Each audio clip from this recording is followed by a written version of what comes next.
Bold comments yesterday from Joe Burrow in Cincinnati.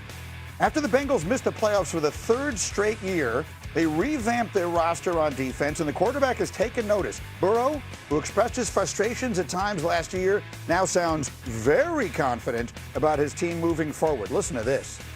I think this is the most talented roster that we've had since I've been here. We have everything we need in that locker room. We just got to go and make it happen. Talk about the idea of trying to elevate the Bengals onto a bigger platform. Do you think that the Bengals are in a better spot now than they were years ago, and how much more work is there to go in that? Definitely. I think the number one thing is you have to win.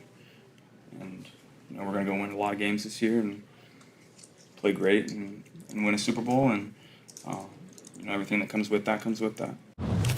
Wow, a young, brash fella named Joe says we're going to win the Super Bowl. Where have I heard that before? Yeah. What did you make of those comments from Burrow yesterday? Most talented team he's had, he thinks, since he's been there. And that's fine. I don't make much of it. I mean, this is the time of year where everybody sort of overrates themselves and all the skies are, blue and fluffy clouds. Burrow's got, look, with that pair of receivers, we know Burrow, they can put up numbers, and I mean touchdowns. And they improved the defense with draft picks in the first and third round, guys who are likely to start. Right. And they have to contribute immediately. Greeny. So they're going to be better on defense. They're also in the division with Baltimore, which has a whole lot to prove. And Lamar Jackson coming off this subpar season where they weren't even a factor.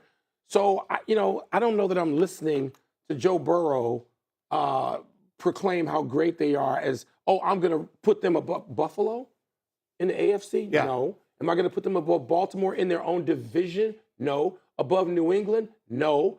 I don't know that I'm going to have them above the Chargers. So there's a long way to go, and this proclamation sounds nice.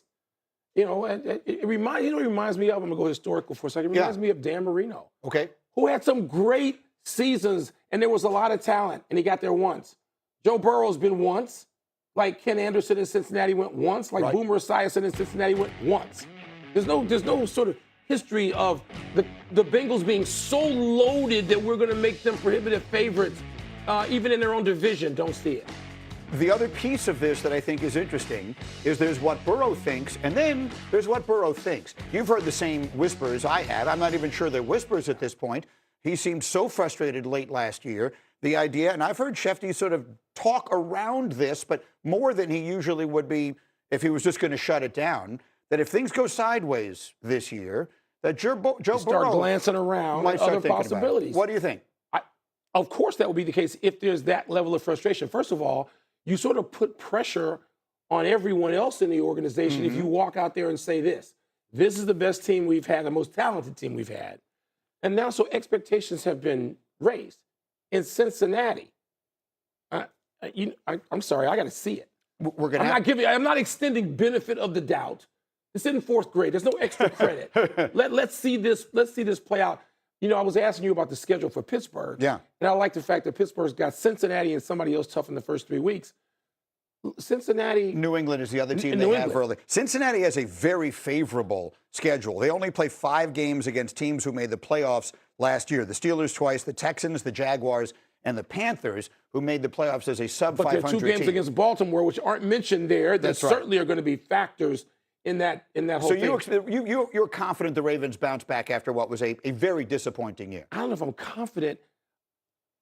I got to see Lamar Jackson go back to running away from people in jerseys that have 50s on them. He didn't do that. Right. Now, is that just the injuries sustained last year prevented him from being Lamar Jackson? Or have 7 years of taking shots worn him down? We saw this with Cam Newton.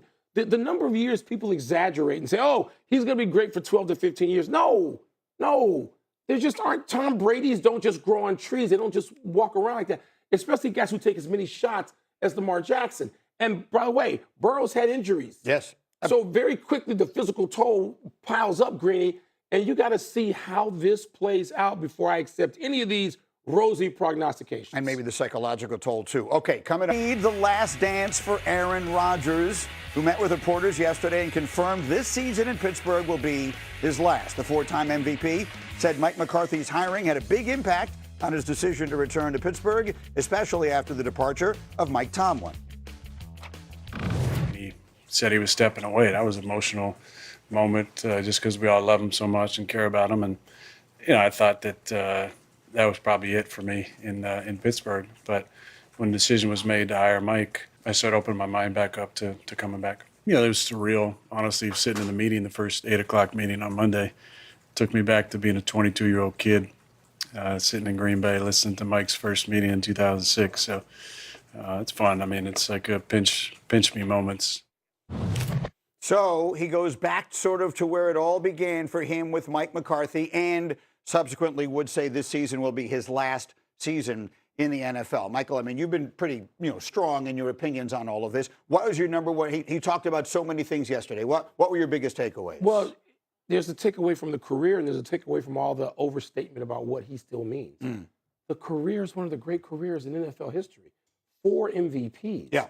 I mean, and I know it only resulted in 1 Super Bowl championship, and we tend to just forget people the more years we go. It would be sad if we forget Aaron Rodgers in 10 years. People act like John Elway didn't play the game. And I hear, he's the great, pump the brakes. We don't need to exaggerate it. He had a great career that's going to result in the wearing of a gold jacket in the Hall of Fame, as should be. That's set aside. And now this notion that the Steelers and he are relevant to what? Not even in their own division. Aren't they going to be the 3rd team chosen in their own division behind Baltimore for sure, and likely Cincinnati? I'm not sure I'm buying that. But, okay, it's not relevant anymore. Not to there's 20 other storylines going into summer training camps that will be more important than Aaron Rodgers at this age. He is not LeBron James or playing up to that level. He's not Tom Brady. We don't need to overstate what he is now to appreciate what he has been for all these years. That's fair. So you would be stunned. Again, they won the division last year, even though it kind of didn't feel like it. It didn't matter. The division sort of lost itself, and they managed to remain on top. You don't see any scenario where something crazy happens this year? Well, there could be. There injuries we know in any. Last year, nobody had the Bears going from last to first. No one had that. Right. Okay? So, yes, Pittsburgh is capable of that. Do I expect that? No. And I said going into. Can Aaron Rodgers have that kind of year? Nothing at the end of the year, Greeny, suggested the way we saw him playing at that stage. That doesn't resemble the Aaron Rodgers we saw for the first 15 years in no way, shape, or form. And the Steelers have that kind of roster that they can just plug him in and have him as a B- C+ quarterback and win what? Even the division? Yeah. I am going to take Baltimore to win that division. I don't have Pittsburgh anywhere near the top of it now. And a little later, you'll hear from the quarterback of Cincinnati, who is making all kinds of different predictions, things like Super Bowl guarantees. That's on the way. Also coming up, the Thunder clapping back last night, and the injuries are piling up for San Antonio. Do they need even more from the brilliant Victor Wembanyama to have any chance of winning? And in the East, did you hear what Cleveland's coach said about James Harden? If you didn't, you aren't going to believe it. The question is, does the coach himself believe it? We'll hear about next. You're watching Get Up on ESPN.